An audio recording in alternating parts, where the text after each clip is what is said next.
Vielen Dank, Julie. Thank you, Julie. Wir haben eine Frage in We Englisch. do have one question that was asked in English. I don't know if you can see it. It was posted by Liliana from Peru. Okay.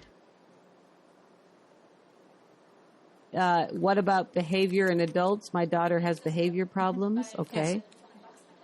She is 30 years old, has CHARGE syndrome. She speaks good, but she is slow. But now she has a lot of behavior problems.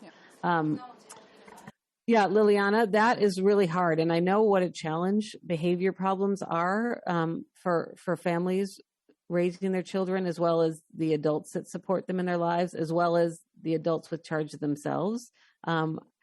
Hopefully you saw the session from Dr. Hartshorn earlier, and there's lots of good material about behavior in CHARGE.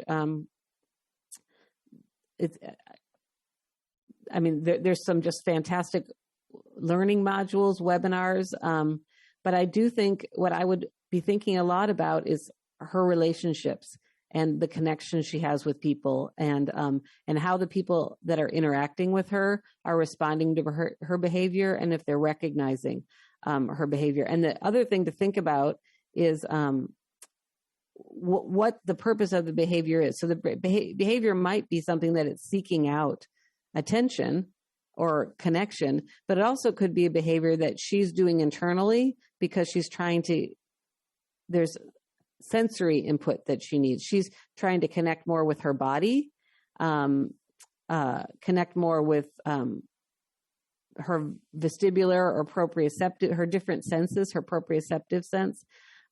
David Brown has written a lot about this. So that's the other thing to kind of think about. What is the behavior? Is it something that's an internal factor that she's doing it for because it's something that's providing her with some sensory input she needs? Or is the behavior something that she's saying, I'm telling you something, or I want something, or I don't want something? So it's hard. I would encourage you to find someone in your community that can help with behavioral supports. I think that would be the first good way to go. Hope that was helpful.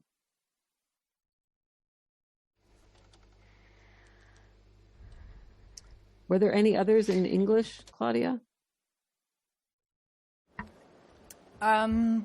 Ich habe eine Frage auf Deutsch. I did get one question in German.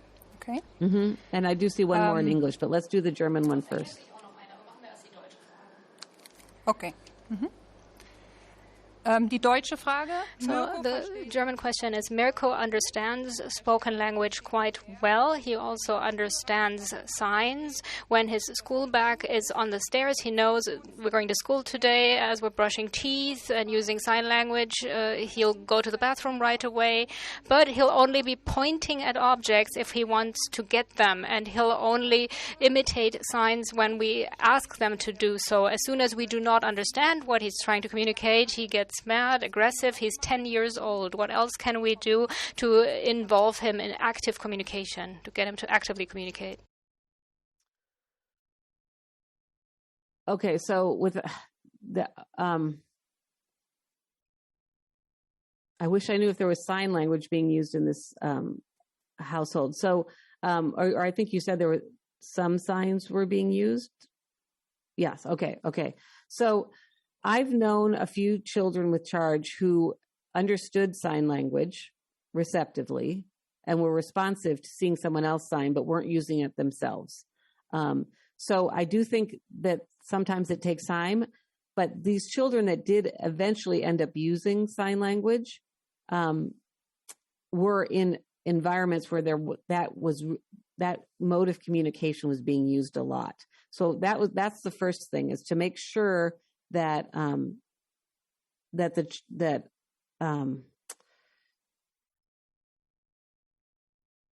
me think about how I want to say this. That the modes of communication you're using to give him information are modes that he can produce back. Now, if he is pointing to things and he's using that to indicate what he wants, so he's making a comment about it, saying, I want that, or I don't want that, or other gestures, then that's the level he's at right now. He's at a pre-symbolic level where he's using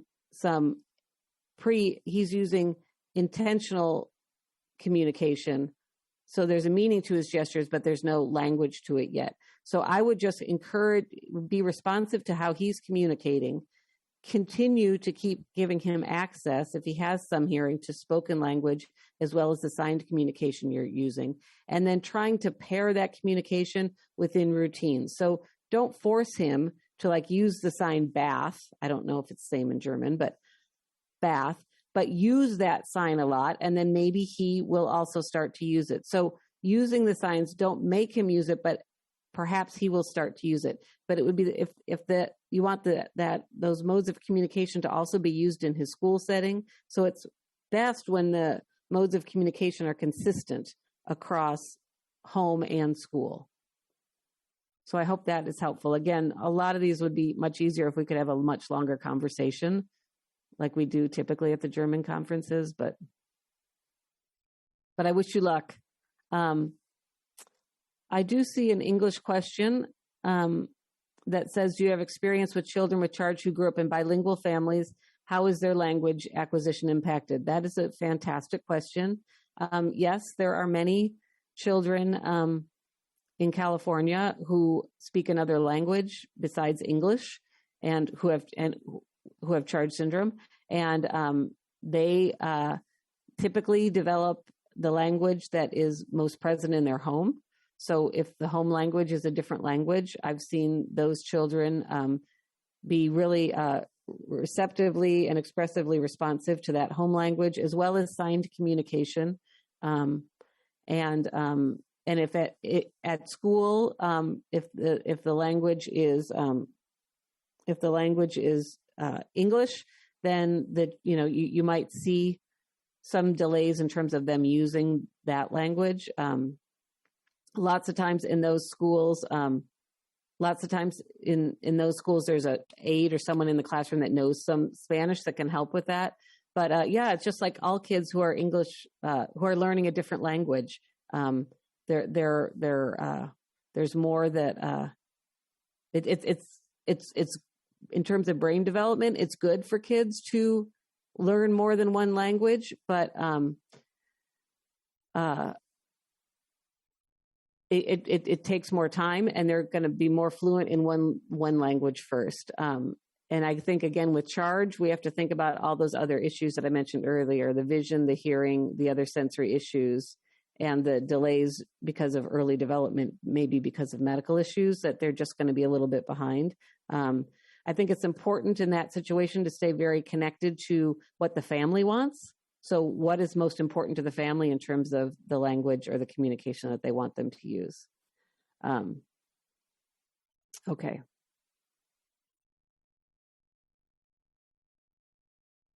Let's see. Are there any others? And Liliana, I'm glad that was helpful. I hope you can find some help.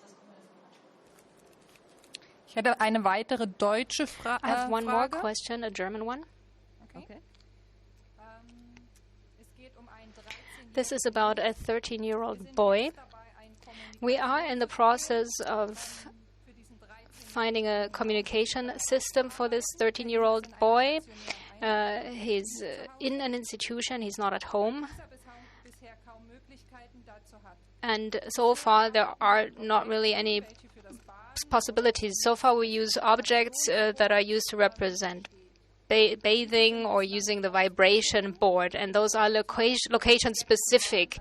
For the object representing bath is at the bathroom door, for instance. Does it make sense to make all of this location specific, or should it be central in one place with different symbols for different activities that he then has to interpret?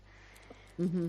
Yeah, so what I would suggest in that is I think it's really important that the object is location specific, but you can have a duplicate object that he is using, and so I'm thinking of like a calendar system. So to let him, because the other thing that's really important, especially for sometimes think about this with behavior with children with CHARGE, sometimes the behavior may be, we're going to do something right now, or you're making me stop this activity that I'm enjoying, and I don't know why, because you haven't told me what's happening next.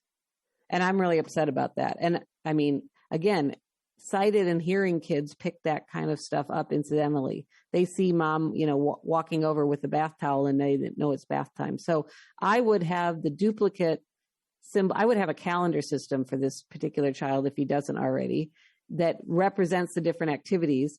You present that to him so he knows where he's going, what's going to happen next. Then you can take it with you to the place or go to the place and there's the duplicate there. He feels it there. And then it's really important to then put the thing away. Like there needs to be a finished box or a finished container so that he knows, okay, that's done now. And then I'm going to go and see what's happening next. I mean, so many children who are deafblind, and especially those that have additional disabilities, the world is a really chaotic place and things are just happening to them all the time without information being presented. And I think that leads to a lot of the behavior issues. So, I would really, I would recommend that. And also thinking about, hopefully they're pairing some language, whether it's signed communication or spoken language, with the object if the child has some vision and hearing, because it's nice to have that total communication approach that will help to build the vocabulary, build the concepts. Yeah. But good luck.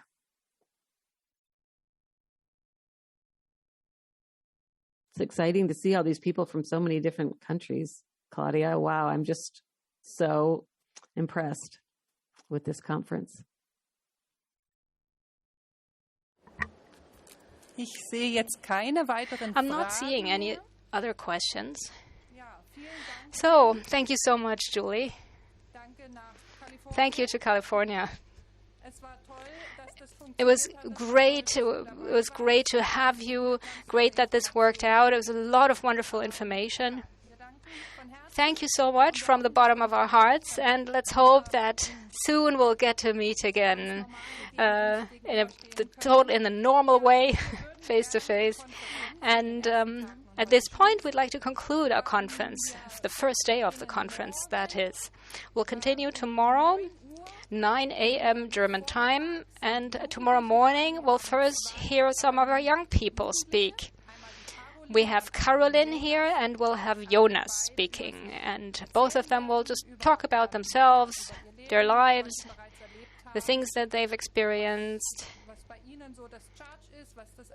what charge means for them, what they aim for in the future, what they hope for in the future, and we hope that a great many of you will be joining us tomorrow morning. They're all they're terribly excited, both of them. And so have a wonderful evening and a wonderful day for Julie. And see you soon. Thank you. Goodbye. Bye, Julie.